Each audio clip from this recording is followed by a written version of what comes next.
Hi Deepika ಅವರೇ, ನಮಸ್ತೆ. Hi ಪೂಜಾ. ನಿಮ್ಗೆ ಈ ಸೀರಿಯಲ್ ಜರ್ನಿ ಶುರುವಾಗಿದೆ? ನಾನು actually basically a dancer and a musician. MNC ನಿಂದ ಈಗ ಇದಕ್ಕೆ ಕನೆಕ್ಷನ್ ಹೆಂಗಾಯ್ತು ಅಂತೇಳಿ? ಬಹುಶಃ ಇಲ್ಲಿ ಬರ್ತಿದ್ರೆ ಅದೊಂದು ಆರ್ಟಿಸ್ಟ್ ಆಗ್ತಿದೆ. ಧನ್ಯ ಅನ್ನೋ ರೋಲ್ಗೆನೆ 301st ಕ್ಯಾಂಡಿಡೇಟ್ ನಾನು ಆಡಿಷನ್ಗೆ ಹೋಗಿದ್ದು. 300 ಜನದ ಆಡಿಷನ್ ಆಗಿದೆ. ಬಟ್ ರಾಯರು ನಮ್ಮ ಲೈಫಲ್ಲಿ ಪವಾಡಗಳನ್ನ ಮಾಡ್ತಾರೆ ಅಂತ ಹೇಳ್ತಾರೆ. ಆ ತರದ್ದು ದೀಪಿಕಾ ಅವ್ರ ಲೈಫಲ್ಲಿ ಎಷ್ಟು ನಿಜ ಆಗಿದೆ ಅಂತ? ಇಷ್ಟಪ್ರಧಾನೇನ ಕಷ್ಟಪ್ರಹಾರೇಣ ಶಿಷ್ಟಸ್ಥಿತ ಶ್ರೀ ಪದಾಂಭೋಜಭೂ ಶ್ರೀ ರಾಘವೇಂದ್ರಾಯ ಶ್ರೀ ರಾಘವೇಂದ್ರಾಯ ಶ್ರೀ ರಾಘವೇಂದ್ರಾಯ ಪಾಹಿ ಪ್ರಭು. ಇದನ್ನ ನೀನ್ ಜಪ ಮಾಡು. ಅದನ್ನ ಜಪ ಮಾಡೋದಕ್ಕೆ ಶುರು ಮಾಡಿದ್ಮೇಲೆ ತುಂಬಾ ಬದಲಾವಣೆ ಆಯ್ತು. ಕೆಲವು ಬುಕ್ಗಳು, ಕೆಲವು ವಸ್ತುಗಳು, ಕೆಲವು ವಿಷಯಗಳು, ಕೆಲವು ಸಿಚುಯೇಷನ್ಸ್ ನನ್ನ ತುಂಬಾ ಬದಲಾಯಿಸ್ತು. ಆಮೇಲೆ ಕೆಲವರು ನಮ್ ಲೈಫ್ ಇಂದ ಹೋಗ್ತಾರೆ ಅಂದ್ರೆ ಅದು ಗಾಡ್ಸ್ ಡಿಸಿಷನ್. ಖಂಡಿತವಾಗ ಪದ ಜಾಗದಿಂದ ಹೊರಗಡೆ ಬರೋದು ಕೂಡ ಆಶೀರ್ವಾದ ಅಂತ ಹೇಳ್ತಾರೆ. ಟ್ರೂ, ವೆರಿ ಟ್ರೂ ನೋಡಿ ಅಲ್ವಾ? ಹಾಯ್, ಹಲೋ, ಎಲ್ರಿಗೂ ನಮಸ್ಕಾರ. ನೀವು ನೋಡ್ತಾ ಇದ್ದೀರಾ ಸುಮನ್ ಟಿವಿ ಕನ್ನಡ. ನಾನು ಪೂಜಾ ಶಿವಕುಮಾರ್. ಎಸ್ ವೀಕ್ಷಕರೇ, ನಾನ್ ಬಂದ್ರೆ ಗೊತ್ತಲ್ಲ, ನನ್ನ ಜೊತೆ ಯಾರಾದ್ರೂ ಒಬ್ರು ಸ್ಪೆಷಲ್ ಗೆಸ್ಟ್ ಇದ್ದೇ ಇರ್ತಾರೆ. ಅದೇ ರೀತಿಯಾಗಿ ಇವತ್ತೊಬ್ರು ಸ್ಪೆಷಲ್ ಗೆಸ್ಟ್ ಇದ್ದಾರೆ. ಯಾರು ಅಂತ ಒಂದು ಇಂಟ್ರಡಕ್ಷನ್ ಕೊಟ್ಬಿಡ್ತೀನಿ ನೋಡಿ. ಎಸ್, ಕಿರುತೆರೆನಲ್ಲಿ ಇವರು ಮೆಗಾ ಹಿಟ್ ಸೀರಿಯಲ್ಸ್ ಅನ್ನ ಕೊಟ್ಟಂತವ್ರು. ಜೊತೆಗೆ ಅದರಲ್ಲೂ ಇವ್ರು ಮಾಡಿದಂತಹ ಧನ್ಯ ಪಾತ್ರ ಸಿಕ್ಕಾಬಟ್ಟೆ ಫೇಮಸ್ ಆಗಿತ್ತು ಅಂಡ್ ಮನೆ ಮಾತಾಗಿತ್ತು ಅಂಡ್ ಮನೆ ಮಗಳು ಆಗಿದ್ರು ಅಂತ ಹೇಳ್ಬೋದು. ಎಸ್, ಅದಾದ್ಮೇಲೆ ಬಹಳಷ್ಟು ಸೇವಂತಿ ಸೀರಿಯಲ್ ಅಲ್ಲಿ ಮಾಡ್ತಾ ಇದ್ದಾರೆ. ಅದಾದ ಬಳಿಕ ತೆಲುಗು ಸೀರಿಯಲ್ಸ್, ತೆಲುಗು ಇಂಡಸ್ಟ್ರಿನಲ್ಲೂ ಕೂಡ ಸುಮಾರು ಸೀರಿಯಲ್ಸ್ಗಳನ್ನ ಮಾಡ್ತಾನೆ ಬಂದಿದ್ದಾರೆ. ಸುಮಾರು ಸಿನಿಮಾಗಳು ಮಾಡಿದ್ದಾರೆ. ಒಳ್ಳೆ ಡ್ಯಾನ್ಸರ್ ಕೂಡ ಹೌದು. ಒಂಥರ ಮಲ್ಟಿ ಟ್ಯಾಲೆಂಟೆಡ್ ಅನ್ಬೋದು. ಸೊ ಎಸ್, ಈಗ ಮೇಕಪ್ ಆರ್ಟಿಸ್ಟ್ ಆಗಿ ಕೂಡ ಕಾಣಿಸ್ಕೊಂಡಿದ್ದಾರೆ. ತಿಳ್ಕೊಳ್ತಾ ಹೋಗೋಣ ಇವರ ಜರ್ನಿ. ಎಸ್, ಸೀರಿಯಲ್ ಇಂಡಸ್ಟ್ರಿಯಿಂದ ಈಗ ಮೇಕಪ್ ಆರ್ಟಿಸ್ಟ್ ಜರ್ನಿ ಯಾವ ರೀತಿಯಾಗಿ ಶುರುವಾಯಿತು ಅಂತ ಹೇಳಿ. ಎಸ್, ಅವರೇ ನಿಮ್ಮೆಲ್ಲರ ಪ್ರೀತಿಯ ಇವತ್ತು ದೀಪಿಕಾ ಅವ್ರು ಇರ್ತಾರೆ ನಮ್ಮ ಜೊತೆಗೆ. ಹಾಯ್ ದೀಪಿಕಾ ಅವರೇ, ನಮಸ್ತೆ. ಹಾಯ್ ಪೂಜಾ, ಹೇಗಿದ್ದೀರಾ? ನಾನ್ ಚೆನ್ನಾಗಿದ್ದೀನಿ. ನೀವು? ಎಸ್, ನಾನು ಚೆನ್ನಾಗಿದ್ದೀನಿ. ನೀವು ಸೂಪರ್ ಆಗಿರ್ತೀರಾ ಬಿಡಿ, ನಾನು ನೋಡ್ತಾ ಇರ್ತೀನಿ. ಎಸ್ ದೀಪಿಕಾ, ನಾನು ನಿಮ್ದು ಕುಲವದು ಧನ್ಯ ಕ್ಯಾರೆಕ್ಟರ್ ತುಂಬಾ ಇಷ್ಟ ಆಗ್ತಿತ್ತು. ಅಂಡ್ ಅದನ್ನ ನೋಡಿದಾಗ ನೀವು ಎಷ್ಟೊಂದು ಅಳ್ತಿದ್ರಿ, ನಮ್ಮನ್ನು ಅಳಿಸ್ತಿದ್ರಿ. ನೀವ್ ಹಾಗೆ ಹೇಳ್ತೀರಾ. ಆಕ್ಚುಲಿ ವಿಪರ್ಯಾಸ ಏನಪ್ಪಾ ಅಂತಂದ್ರೆ, ನಂಗೆ ಆ ಸೀರಿಯಲ್ ಸ್ಟಾರ್ಟ್ ಆದಾಗ ಅಳೋದಕ್ಕೆ ಬರ್ತಿರ್ಲಿಲ್ಲ. True, seriously. ಬಟ್ ಅದು ಅಳಿಸ್ತಾ ಇದ್ರಲ್ಲ ನೀವು. ಅದೆಲ್ಲ ಆಮೇಲೆ ತುಂಬಾ ಕಷ್ಟಪಟ್ಟು ಕಲ್ತ್ಕೊಂಡಿರೋದು. ಯಾಕಂದ್ರೆ ಫಸ್ಟ್ ಸ್ಟಾರ್ಟಿಂಗ್ ಅಲ್ಲಿ ಫಸ್ಟ್ ನಾನು ಅಳೋ ಸೀನ್ ಮಾಡ್ಬೇಕಾದ್ರೆ ಒಂದು ಶೂಟಿಂಗ್ ಸ್ಟಾರ್ಟ್ ಆಗಿ ಒಂದು 3-4 ಡೇಸ್ ಅಲ್ಲಿ ಅಳೋ ಸೀನ್ ಇತ್ತು. ಓಕೆ. ಅಳ್ಬೇಕಮ್ಮ ಅಂತ ಅಂದ್ಬಿಟ್ಟು ಇದು ಕೊಟ್ಬಿಟ್ರು, ಗ್ಲಿಸರಿನ್ ಕೊಡಿ ಅಂತ. ನಂಗೆ ಗ್ಲಿಸರಿನ್ ಕೊಟ್ರೆ ಅದನ್ನ ಹೆಂಗ್ ಹಾಕೊಳ್ಳೋದು ಅಂತಾನು ಗೊತ್ತಿರ್ಲಿಲ್ಲ. ಸೊ ಆ ಸ್ಕ್ರಾಚ್ ಇಂದ ನಾನು ಸ್ಟಾರ್ಟ್ ಮಾಡಿದ್ವಿ ಜರ್ನಿನ. ಕರೆಕ್ಟ್ ಆಗಿ ನನ್ನ ಅಲ್ಲಿ ಈ ಕುಲವದಿನಲ್ಲಿ ಮದ್ವೆ ಸಿಚುಯೇಷನ್ ಏನ್ ಬಂತು, ಸಿಕ್ಕಾಪಟ್ಟೆ ಹಾರ್ಟ್ ಟಚಿಂಗ್ ಆಗಿತ್ತು. ಆಕ್ಟ್ ಮಾಡಕ್ಕೇನೆ ಅಷ್ಟ್ ಚೆನ್ನಾಗಿ ಡೈಲಾಗ್ ಬರ್ತಿದ್ರು, ಅಷ್ಟ್ ಚೆನ್ನಾಗಿ ಕೃಷ್ಣ ಅಂತ ಒಬ್ರಿದ್ರು ಮ್ಯೂಸಿಕ್ ಮಾಡೋರು, ಸಿಕ್ಕಾಪಟ್ಟೆ ಚೆನ್ನಾಗಿ ಮ್ಯೂಸಿಕ್ ಮಾಡೋರು. ಸೀನ್ ಪೇಪರ್ ಎಷ್ಟ್ ಚೆನ್ನಾಗಿರೋದು ಅಂದ್ರೆ ಓದ್ತಾನೆ ನಿಮ್ಗೆ ಅಳು ಬರೋದು, ಅಷ್ಟು ಚೆನ್ನಾಗಿ ಬರೆಯೋರು. ಎಮೋಷನ್ಸ್ ನಾವು ತಂದ್ಕೊಳ್ಳೋದಕ್ಕೆ ಕಷ್ಟನೇ ಪಡ್ಬೇಕಾಗಿರ್ಲಿಲ್ಲ. ಹೌದು. ಸೊ ಹಾಗಾಗಿ ಇಟ್ ವಾಸ್ ವೆರಿ ಈಸಿ. ನಂಗೆ ಪ್ರಾಪರ್ ಆಗಿ ಅಳೋದು ಹೇಗೆ, ಬೇರೆ ಬೇರೆ ಇಂಟೋನೇಷನ್ಸ್, ಯಾವ್ಯಾವ ಸಿಚುಯೇಷನ್ ಅಲ್ಲಿ ಎಷ್ಟು ಅಳಬೇಕು ಅನ್ನೋದೆಲ್ಲ ನಾನು ಅಲ್ಲೇ ಕಲ್ತಿದ್ದು. ಓಕೆ. ಬಟ್ ಹೆಂಗೆ ಈ ಸೀರಿಯಲ್ ಜರ್ನಿ ಶುರುವಾಗಿದ್ದು ಅಂದ್ರೆ, ನೀವು ಅವಾಗಿಂದಾನು ಚಿಕ್ಕೋಳಿದ್ದಾಗಿಂದಾನು ಒಂದು ಆಸೆ ಇರುತ್ತಲ್ಲ, ನಾನ್ ಟಿವಿಲಿ ಬರ್ಬೇಕು ಅಂತ. ಆ ತರದ್ ಏನಾರು ಆಸೆ ಇಟ್ಕೊಂಡಿದ್ರ ದೀಪಿಕಾ ಅವರು? ಹೇಗೆ ಶುರುವಾಯ್ತು? ಆಕ್ಚುಲಿ ಆ ಆಸೆ ನನಗಿರ್ಲಿಲ್ಲ, ನಮ್ಮ ಅಜ್ಜಿಗಿತ್ತು. ಓಕೆ. ನೋಡಿ ಎಷ್ಟು ಜನ ಎಲ್ಲ ಡ್ಯಾನ್ಸ್ ಮಾಡ್ತಾರೆ. ನಾನು actually basically a dancer and a musician. ಅಪ್ಪ ವೀಣೆ ಹೇಳ್ಕೊಡ್ತಾರೆ, ಸಂಗೀತ ಹೇಳ್ಕೊಡ್ತಾರೆ, ಹಾಗೆ ಅತ್ತೆ ಡ್ಯಾನ್ಸ್ ಹೇಳ್ಕೊಡ್ತಾರೆ. ಚಿಕ್ಕ ಮಗುವಿಂದ ನಾನು LKG ನಲ್ಲಿ ಸ್ಟಾರ್ಟ್ ಮಾಡಿದ್ದು. ರವೀಂದ್ರ ಕಲಾಕ್ಷೇತ್ರ LKG ನಲ್ಲಿ ಫಸ್ಟ್ ಸ್ಟೇಜ್ ನಾನು ಫೇಸ್ ಮಾಡಿದ್ದು. ಸೊ ಅಲ್ಲಿಂದ ನನಗೆ ಡ್ಯಾನ್ಸು, ಮ್ಯೂಸಿಕ್ ಮನೆಯಲ್ಲೇ ಕ್ಲಾಸಸ್ ಎರಡೂ ಮನೆಯಲ್ಲೇ ನಡೆಯೋದಾದ್ರಿಂದ ನಾನು ಮನೇಲಿ ಇರ್ತಿದ್ದೆ. ಸ್ಕೂಲ್ ಮುಗಿಸ್ಕೊಂಡ್ ತಕ್ಷಣ ಕೇಳಿ ನನಗೆ ಈ ಕಡೆ ಸ್ವಲ್ಪ ಸೆಳೆತ ಜಾಸ್ತಿ ಆಯ್ತು. Academic wise I was like not a distinction student, I am a first class student. ಹಾಗಾದ್ರೆ ವರ್ಸ್ಟ್ ಆಗೂ ಇರ್ತಿರ್ಲಿಲ್ಲ. ಈ ಕಡೆ ನನಗೆ ಸ್ವಲ್ಪ ಒಲವು ಜಾಸ್ತಿ. ಸೊ ಅದಾದ್ಮೇಲೆ ನನಗೆ ಇಲ್ಲ, ನಾನು ಕಲಿಬೇಕು ಮಾಡಬೇಕು ಅಂತೆಲ್ಲ ಸ್ಟಾರ್ಟ್ ಆಗಿ, ನಮ್ಮ ಅಪ್ಪಂಗೂ ಸ್ವಲ್ಪ ನೀನು ಏನ್ ಬೇಕಾದ್ರೂ ಮಾಡು, ಫಸ್ಟ್ ಇದನ್ನ ಬಿಡ್ಬೇಡ, ದಿಸ್ ಇಸ್ ಯುವರ್ ಬೇಸ್ ಅನ್ನೋ ತರ. ಸೊ ಅಲ್ಲಿಂದ ಸ್ಟಾರ್ಟ್ ಆಯ್ತು ನನ್ಗೆ. ಓಕೆ, ಮಾಡೋಣ. ಅಂದ್ರೆ ಅದು ಅಲ್ಲಿ ನಾನು ಏನ್ ಕಲಿತೆ, ನನಗೆ ಇಲ್ಲಿ ಆಕ್ಟಿಂಗ್ ಯೂಸ್ ಆಯ್ತು.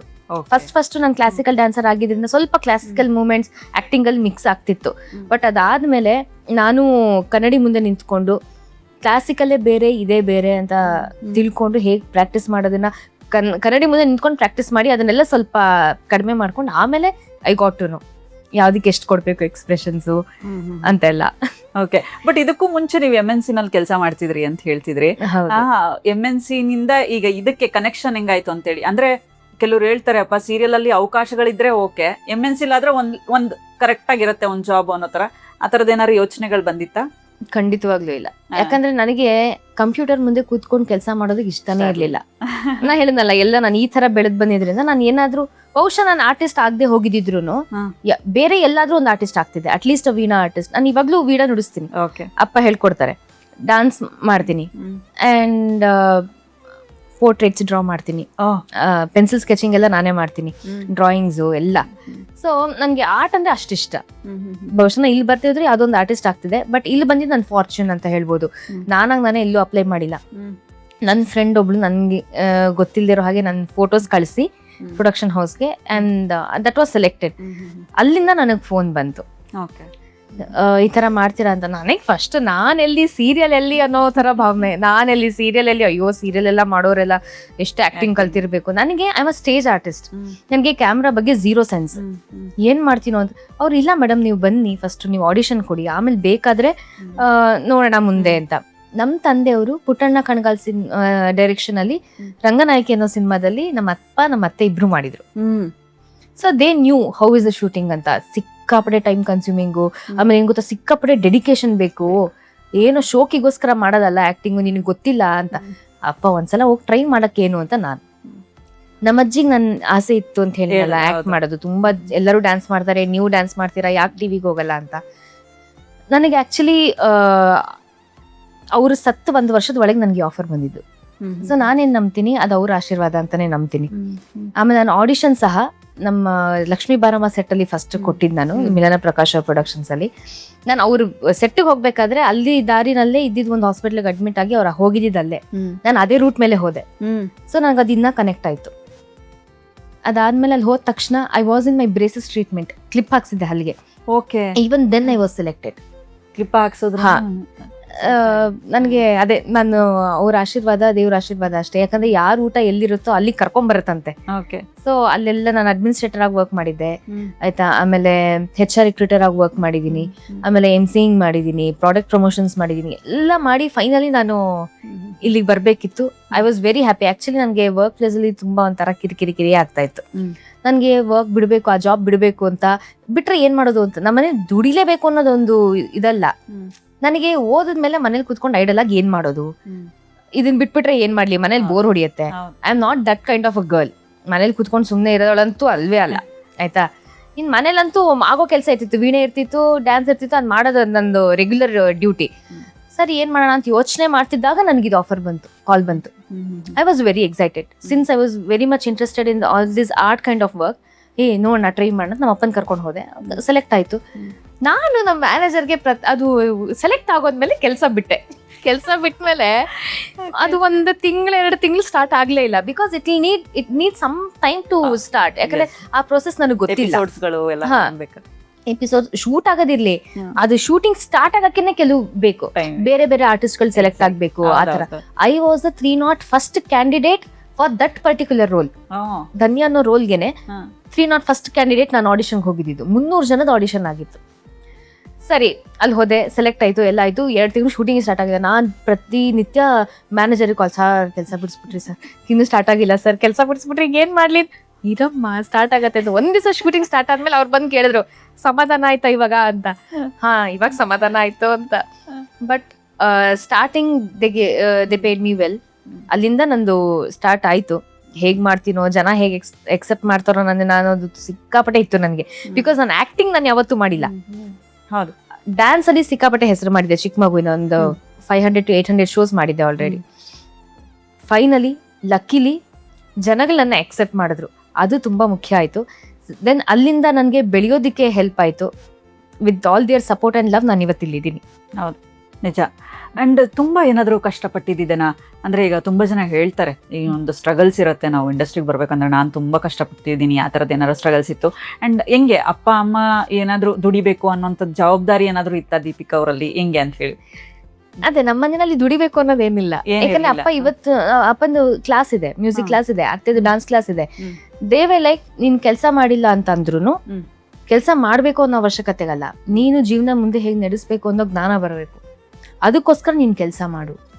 ಆಮೇಲೆ ನಾನು ಈವೆಂಟ್ ಅಂದರೆ ನಾವು ಕಾಲೇಜ್ ಎಲ್ಲ ಮುಗಿಸ್ಕೊಂಡು ನಾನು ನನ್ನ ಫ್ರೆಂಡ್ಸ್ ಎಲ್ಲ ಈವೆಂಟ್ಗೆ ಹೋಗೋದು, ಇದೆಲ್ಲ ಮಾಡ್ತಾ ಇದ್ವಿ. ಆ್ಯಂಡ್ ನಮ್ಮ ಅಪ್ಪ ಅಮ್ಮ ಯಾವತ್ತೂ ಇದು ಮಾಡಬೇಡ ಅಂತ ಹೇಳಿದ, because when you go out you learn.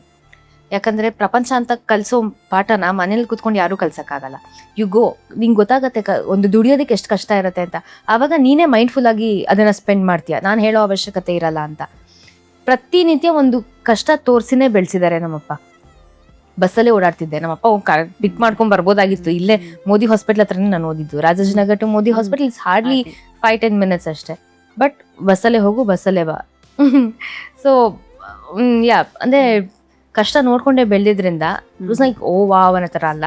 And main ನಾನು ಯಾವಾಗ ನಾನು ಈ ಇಂಡಸ್ಟ್ರಿಗೆ ಸೆಲೆಕ್ಟ್ ಆದೆ, ಒಂದು ಮಾತು ಹೇಳಿದ್ರು, be very down to earth. ಯಾವತ್ತೂ ಯಾವುದು ಶಾಶ್ವತ ಅಲ್ಲ. ನೀನು ಹೆಂಗೆ ನಿನ್ನ ಹತ್ರ ಇರುವಾಗ ನೀನು ಹೆಂಗೆ ಬಿಹೇವ್ ಮಾಡ್ತೀಯಾ, ಇಲ್ಲದೆ ಇರುವಾಗ ಹೇಗೆ ಬಿಹೇವ್ ಮಾಡ್ತೀಯ ಅನ್ನೋದು ಸಿಕ್ಕಾಪಟ್ಟೆ ಇಂಪಾರ್ಟೆಂಟ್ ಆಗುತ್ತೆ. ಯಾಕಂದ್ರೆ ಇರುವಾಗ ನೀನು ತುಂಬ ಆಟಿಟ್ಯೂಡ್ ತೋರಿಸ್ತೆ, ಇಲ್ಲದೆ ಇರುವಾಗ ಜನಗಳಾಡೋ ಮಾತನ್ನ ನಿನ್ನ ಕೈ ಸಹಿಸ್ಕೊಳಕ್ಕಾಗಲ್ಲ ಅಲ್ವಾ. ನ್ಯೂಟ್ರಲ್ ಆಗಿದ್ಬಿಡು. ಯಾಕಂದ್ರೆ ನಾವ್ ಏನೇ ಮಾಡಿದ್ರು name fame it is from the people. We are doing to the people and we are getting from the people ಅಷ್ಟೇ. ನನ್ಗೆ ನಾನು ಮನೆ ಹತ್ರ ಆರಾಮಾಗಿ ಓಡಾಡ್ಕೊತಾ ಇರ್ತೀನಿ. ನಾನು ಮೇಕಪ್ ಗೀಕಪ್ ಎಲ್ಲ ಹಾಕೊಂಡು ಕೂತ್ಕೊಳ್ಳೋ ಇದೇ ಇಲ್ಲ. ಶೂಟಿಂಗ್ ಇದೆಯಾ ಮೇಕಪ್ ಮಾಡ್ಕೊಂಡು ಹೋಗ್ತೀನಿ. ಅದರ್ವೈಸ್ ಸ್ಕಿನ್ ಚೆನ್ನಾಗಿದೆ, ಸುಮ್ಮನೆ ಯಾಕೆ ಮೇಕಪ್ ಮಾಡ್ಕೊಂಡು ನಾನು ತುಂಬ ಕ್ಯಾಶುಯಲ್ ಆಗಿ ಇದ್ಬಿಡ್ತೀನಿ. ಆಚೆ ಕಡೆ ನೋಡೋರು ನೀವೇನಾ ಅಂತ, ಹೌದು ನೀವೇ, ಮತ್ತೆ ಹಿಂಗೆ ಓಡಾಡ್ತಿದ್ರೆ ಇವತ್ತು ಇನ್ನು ಹೆಂಗೆ ಓಡಾಡ್ಲಿ ಮನೆ ಹತ್ರ ಅನ್ನೋದು ಇದೆ. ಓಕೆ, ಬಟ್ ಒಂದು ರೆಸ್ಪಾನ್ಸಿಬಿಲಿಟೀಸ್ ಇರುತ್ತಾ ಒಂದು ಸೆಲೆಬ್ರಿಟಿ ಅಂತ ಆದಾಗ? ಖಂಡಿತವಾಗ್ಲು, ಹೌದಾ? Especially in promotions. ನಾನು ಹೇಳೋದು ದುಡ್ಡು ಬರುತ್ತೆ ಅಂತ ಸಿಕ್ಕಿದೆಲ್ಲ ಪ್ರಮೋಷನ್ ಮಾಡಕ್ ಆಗಲ್ಲ. ನಾಳೆ ನಮ್ಮನ್ ಬಂದ್ ಕೇಳ್ತಾರೆ, ನಾವ್ ಅಲ್ಲೇ ಇದಾಗೋದು. ಯಾಕಂದ್ರೆ ನಮ್ಗೆ ಇವತ್ತು ದುಡ್ಡು ಬರ್ಬೋದು, ನಾಳೆ ಜನಗಳಿಗೆ ಅದರಿಂದ ಪ್ರಾಬ್ಲಮ್ ಆಗತ್ತೆ. ಈಗ ನನಗೆ ಯಾವುದೇ ಒಬ್ರು ಪ್ರಮೋಷನ್ ಕಳಿಸ್ಕೊಟ್ರು ನಮ್ಮ ಪ್ರಾಡಕ್ಟ್ ಪ್ರಮೋಟ್ ಮಾಡ್ಕೊಳ್ಳಿ ಅಂತ, ನಾನು ಮಂತ್ ಟೈಮ್ ತಗೋತೀನಿ. ಯಾಕಂದ್ರೆ I should know how that product works. ನಾನು ಸುಮ್ಮನೆ ಏನೋ ಅವ್ರು ಹೇಳಿದ್ರು ಅಂತ ಪ್ರಮೋಟ್ ಮಾಡೋದು, ಅದು ಪಾಪ ಬೇರೆಯವ್ರಿಗೆ ತೊಂದರೆ ಆಗೋದು, I am not into it. Because you give me time, I use it, I will take the review first, ಅದಾದ್ಮೇಲೆ ಜನಕ್ಕೆ ಕೊಡ್ತೀನಿ ನಾನು. If you are okay I am fine ಅನ್ನೋ ಥರ ತುಂಬಾ ರೆಸ್ಪಾನ್ಸಿಬಿಲಿಟಿ ಇರುತ್ತೆ. ಬಿಕಾಸ್ ಎಷ್ಟೋ ಜನ ನಿಮ್ಮನ್ನ ರೋಲ್ ಮಾಡಲ್ ಆಗಿ ತಗೊಂಡಿರ್ತಾರೆ. ಸೊ ಇಟ್ ಈಸ್ 100%, ಅದು ತುಂಬಾ ದೊಡ್ಡ ಜವಾಬ್ದಾರಿ.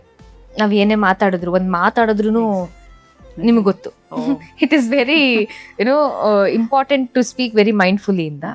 ಸೊ ಯಾ, ತುಂಬಾ ಜವಾಬ್ದಾರಿ ಇರುತ್ತೆ ಆ ಥರ ನೋಡಕ್ ಹೋದ್ರೆ. ಓಕೆ, ಈಗ ದೀಪಿಕಾ ಅವರಿಗೆ ಅವಕಾಶಗಳ ವಿಚಾರದಲ್ಲಿ ಯಾವ ರೀತಿಯಾಗಿದೆ? ಅವಕಾಶಗಳಾಗಿರ್ಬೋದು, ಈ ನೇಮ್ ಫೇಮ್ ಧನ್ಯಾ ಅಂತ ಅಂದ್ರೆ ಆಗಂತೂ ಎಲ್ಲಾರ ಮನೆಯಲ್ಲೂ ಬರ್ತಿತ್ತು, ಫೇವ್ರೆಟ್ಟು. ಆಮೇಲೆ ಎಲ್ಲೋದ್ರೂ ಕೂಡ ಅಯ್ಯೋ ಧನ್ಯಾ ಸೂಪರ್ ಹಂಗಿಂಗ್ ಅಂತೆಲ್ಲ ಇರ್ತಾ ಇತ್ತು. ಬಟ್ ಈಗ ಕ್ರಮೇಣವಾಗಿ ಒಂದಷ್ಟು ಸೀರಿಯಲ್ಸ್ಗಳಲ್ಲಿ, ಅಂದ್ರೆ ಕೆಲವೊಂದಷ್ಟು ಸೀರಿಯಲ್ಸ್ಗಳಲ್ಲಿ ಕಾಣಿಸ್ಕೊಳ್ತಾ ಇದ್ದಾರೆ ದೀಪಿಕಾ ಅವರು. ಅದ್ರ ಬಿಟ್ರೆ ನಾವು ನೋಡ್ತಾ ಇರ್ತೀವಿ ತೆಲುಗುನಲ್ಲಿ.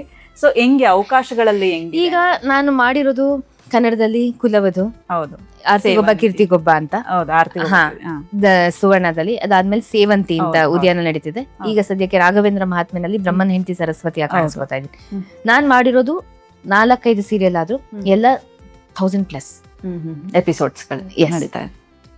ಕುಲವಧು 1550 ಆಗಿತ್ತು. ಓಕೆನಾ. ಆರ್ತಿಗೊಬ್ಬ ಕೀರ್ತಿಗೊಬ್ಬ ಪಾಪ ಸ್ಟಾರ್ಟ್ ಆಯ್ತು, ಅಷ್ಟೊತ್ತಿಗೆ ಕೋವಿಡ್ ಬಂತು. ಕೋವಿಡ್ ಪಾಪ ಅವ್ರಿಗೆ ತುಂಬಾ ಹೊಡ್ತಾ ಬಿತ್ತು. ಸೊ ಅದು ವೈಂಡ್ ಅಪ್ ಮಾಡ್ಲೇಬೇಕಾಯ್ತು. ನೆಕ್ಸ್ಟ್ ಬಂದ್ಬಿಟ್ಟು ಸೇವಂತಿ 2200 ಆಗಿ ಇನ್ನ ಮುಂದೆ ಹೋಗ್ತಾ ಇದೆ. 7 ವರ್ಷ ಆಯ್ತು ಅದು ಸ್ಟಾರ್ಟ್ ಆಗಿ. So it is not number of serials you do, it is ನಾನು ತುಂಬಾ ಸೀರಿಯಲ್ಸ್ ಮಾಡಿದೀನಿ ಅಂತ ತೋರಿಸ್ಕೊಳ್ಳೋದಕ್ಕಿಂತ ಒಂದು ಸೀರಿಯಲ್ ಅಲ್ಲಿ ನಾನು ಎಷ್ಟು ಸಸ್ಟೈನ್ ಆಗಿದ್ದೀನಿ ಅನ್ನೋದು ಮುಖ್ಯ. ಪ್ರೊಡ್ಯೂಸರ್ಸ್ಗೆ ಈಗ ಇವ್ರನ್ನ ಹಾಕೊಂಡ್ರೆ ಚಿಂತೆ ಇಲ್ಲಪ್ಪ, ನಾನು ಹಾಕೊಂಡ್ರೆ ತಾನಾಗ್ತಾನೆ ಪ್ರಾಜೆಕ್ಟ್ ಮುಗಿಯೋವರೆಗೂ ನಾನು ಬಿಡಲ್ಲ. ಅದರ್ವೈಸ್ ಪ್ರೊಡಕ್ಷನ್ ಕಡೆಯಿಂದ ಸಿಕ್ಕಾಪಡೆ ಪ್ರಾಬ್ಲಮ್ ಆಗ್ತಿದ್ಯಪ್ಪ ಅನ್ನೋ ತನಕ ನಾನು ಬಿಡಲ್ಲ. ಅಲ್ಲಿ ಗಾಡ್ ಫಾರ್ಬಿಡ್ ನನ್ಗೆ ಇಲ್ಲಿವರೆಗೂ ಆ ಪ್ರಾಬ್ಲಮೇ ಆಗಿಲ್ಲ. ನನಗೆ ಟೈಮಿಂಗ್ಸು ತುಂಬ ಕಂಫರ್ಟೇಬಲ್ ಆಗಿ, ಅವ್ರಿಗೆ ಏನು ಕಂಫರ್ಟೇಬಲ್ ಇರುತ್ತೋ ನನಗೂ ಅವ್ರಿಗೆ ಇಬ್ರಿಗೂ ಕಂಫರ್ಟೇಬಲ್ ಆಗಿರ್ಬೇಕು ಆ ಥರ ಟೈಮಿಂಗ್ಸ್ ಪ್ಲ್ಯಾನ್ ಮಾಡ್ಕೊಳ್ತೀನಿ. ಆ್ಯಂಡ್ ಪೇಮೆಂಟು ಅಷ್ಟೇ, ಅವರು ನನಗೆ ಇಲ್ಲಿ ತನಕ ಸಿಕ್ಕಿರೋ ಪ್ರೊಡಕ್ಷನ್ಸ್ ಎಲ್ಲ ಆನ್ ಟೈಮ್ ಪೇಮೆಂಟ್ ಹಾಕಿದ್ದಾರೆ. ಆ್ಯಂಡ್ ಅದೇ ನಾನು ಹೇಳೋದು, ಪೇಮೆಂಟ್ ತುಂಬ ಮುಖ್ಯ.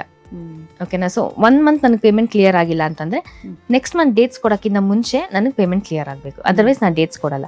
ಬಿಕಾಸ್ ಏನಾಗುತ್ತೆ ಗೊತ್ತಾ, ನಾವು ಕೊಡ್ತಾರೆ ಅಂತ ಅನ್ಕೊಂಡು ನಾವು ವರ್ಕ್ ಮಾಡ್ಕೊಂಡು ಹೋಗ್ತೀವಿ.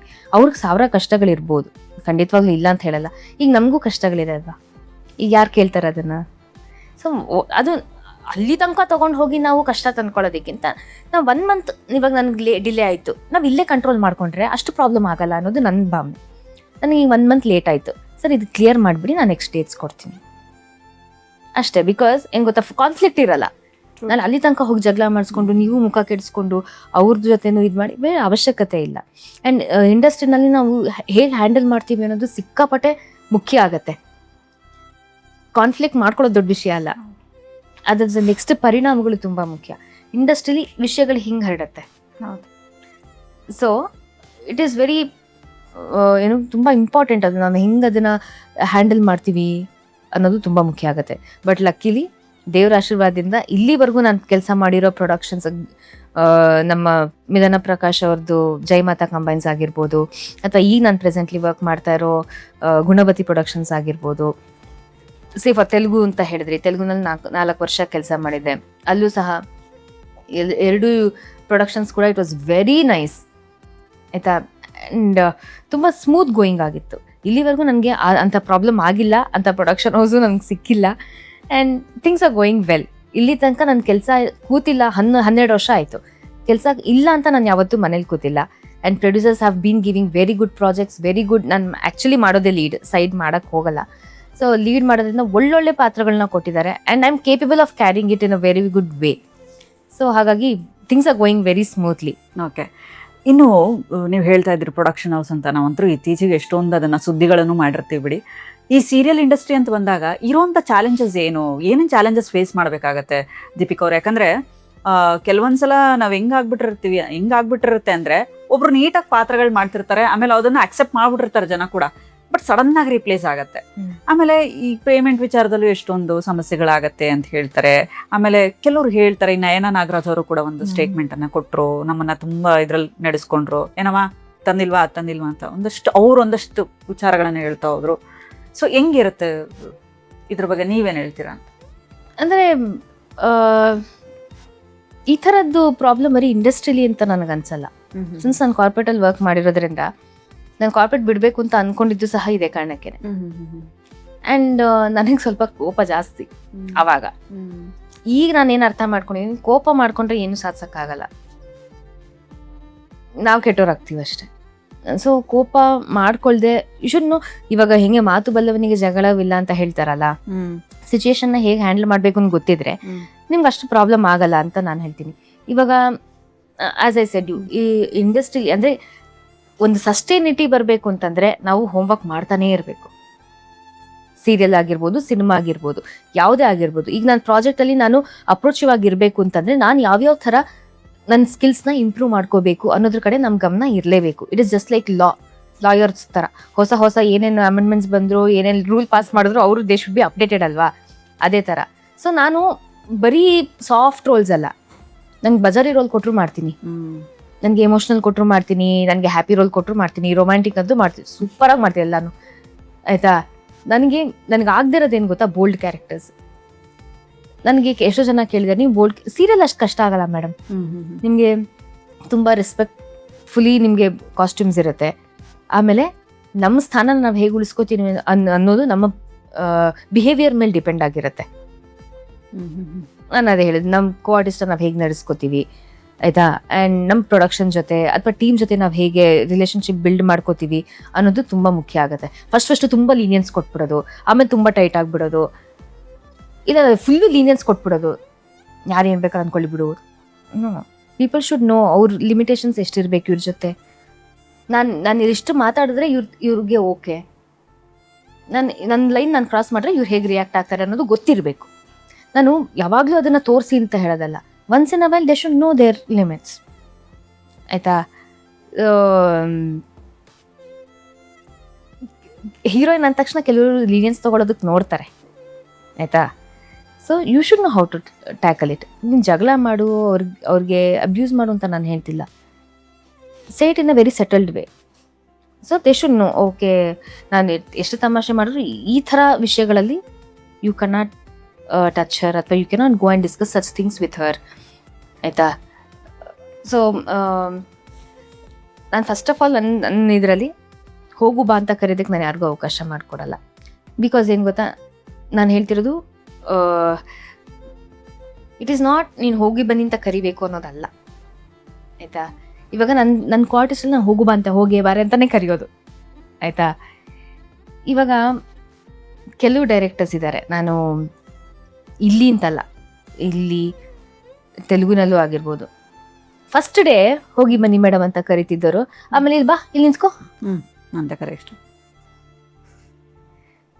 Sir I am not your classmate, ಹೋಗಿ ಬನ್ನಿ. ಈಗ ನಾನು ಒಬ್ಬ ಡೈರೆಕ್ಟ್ರಿಗೆ ಹೇಳಪ್ಪ ಏನಪ್ಪ ಶಾರ್ಟ್ ಅಂದರೆ ಅದು ತಪ್ಪಾಗತ್ತೆ. ನಾವು ಆ ಸ್ಥಾನಕ್ಕೆ ಗೌರವ ಕೊಡಲೇಬೇಕು. He's a captain of the ship.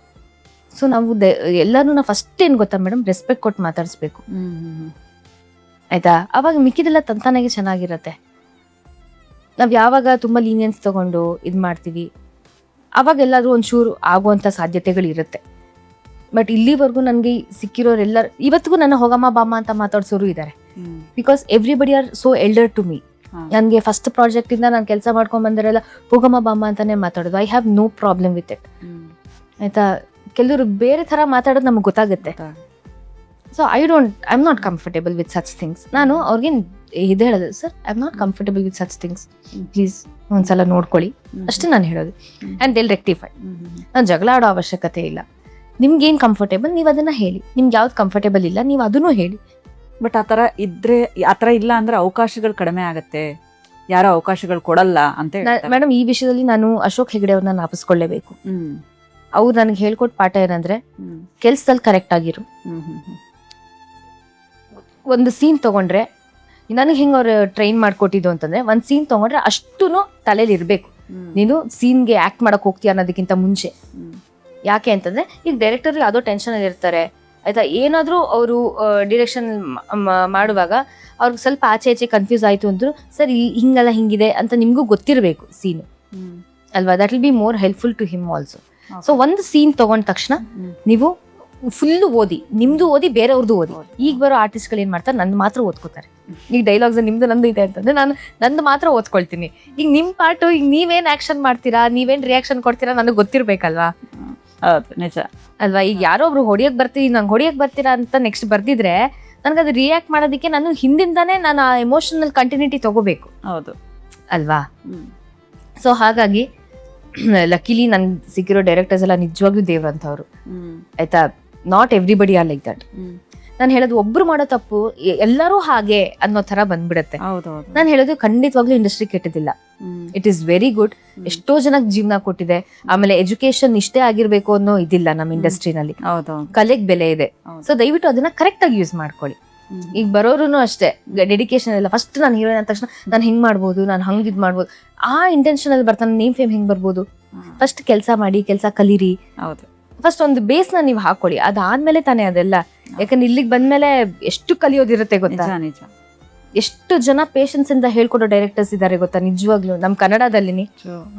ನಾವ್ ಇಲ್ಲೆಲ್ಲ ಕಲ್ತ್ಕೊಂಡು ಹೋದ್ರೆ ತಾನೇ ನಾವು ಬೇರೆ ಕಡೆ ಆಕ್ಟ್ ಮಾಡಕ್ಕೆ ಸಾಧ್ಯ ಅಲ್ವಾ. ಏನ್ ಗೊತ್ತಾ, ಇಟ್ ಇಸ್ ನಾಟ್ ಒಬ್ರು ಮಿಸ್ಟೇಕ್ ಅಂತ ನಾವು ಹೇಳಕ್ ಆಗಲ್ಲ ಮೇಡಮ್. ಯಾಕಂದ್ರೆ ಹಿಂದೆ ಏನಾಗಿರುತ್ತೆ ನಮಗೂ ಗೊತ್ತಿಲ್ಲ. ಒಂದ್ ವಿಷಯ ಇಟ್ಕೊಂಡು ನಮ್ಗೆ ಫೈನಲ್ ಆಗಿ ಆಚೆ ಕಡೆ ಬಂದ್ಮೇಲೆ ಗೊತ್ತಾಗೋದು ಓ ಹಿಂಗಾಯ್ತಾ ಅಂತ.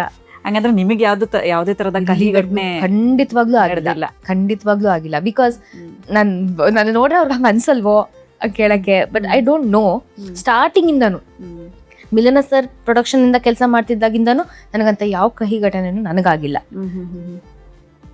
ಆದ್ರೆ ನಾವ್ ಹೆಂಗಿರ್ತೀವಿ ಅನ್ನೋದ್ರ ಮೇಲೆ ಡಿಪೆಂಡ್ ಅನ್ಸುತ್ತೆ. ನೀವ್ ಹೇಳಿದ್ದು ಒಂದ್ ಪಾಯಿಂಟ್ ಓಕೆ. ಅಂದ್ರೆ ಬರೀ ಇಲ್ಲ ಅಷ್ಟೇ ನಡೆಯೋಲ್ಲ. ಯಾಕೆ ಸೀರಿಯಲ್ ಇಂಡಸ್ಟ್ರಿನೇ ಪಾಯಿಂಟ್ ಔಟ್ ಮಾಡ್ತೀರಾ? ಹೌದು, ಬೇರೆ ಕಾರ್ಪೊರೇಟ್ ಅಲ್ಲೂ ಕಾರ್ಪೊರೇಟ್ ಅಲ್ಲಿ ನಡೆಯುತ್ತೆ ಆಯ್ತಾ. ಈಗ ಪಾಪ MBBS ಆದ್ಮೇಲೆ ಬೇರೆ ಬೇರೆ ಕೋರ್ಸ್ ಮಾಡಕ್ ಹೋಗಿರ್ತಾರೆ, ಅದು ಎಲ್ಲ ಫೀಲ್ಡ್ ಅಲ್ಲೂ ಇದೆ. ಇಲ್ಲಿ ನಮ್ಗೆ ಎಕ್ಸ್ಪೋಜರ್ ಜಾಸ್ತಿ ಇರೋದ್ರಿಂದ ಬೇಗ ಹೊರಗಡೆ ಬರುತ್ತೆ. ನಿಜ ನಿಜ ನಿಜ. ನಾನ್ ಹೇಳೋದು ನಮ್ಮ ಇಂಡಸ್ಟ್ರಿಯವರು ಇಂಡಸ್ಟ್ರಿಲ್ ಮಾತ್ರ ಜನ ಚೆನ್ನಾಗಿಲ್ಲ ಅನ್ನೋ ಹಂಗಿದ್ರೆ ಆಚೆ ಕಡೆ ಎಲ್ಲೂ ರೇಪೇ ಆಗ್ತಿರ್ಲಿಲ್ಲ ಅಥವಾ ಬೇರೆ ಯಾವ್ದು ಕ್ರೈಮೇ ನಡೀತಿರ್ಲಿಲ್ಲ. ನಾನು ಹೇಳೋದು ನಿಜ. ಸೊ ನಿಮಗ್ ಬೇಗ ಗೊತ್ತಾಗತ್ತೆ ಅಷ್ಟೇ ವಿನಃ it's not only the industry ಇಲ್ಲಿ ಮಾತ್ರ ನಡೆಯುತ್ತೆ ಅನ್ನೋದು ಸುಳ್ಳಿನ ಮಾತು. ಓಕೆ.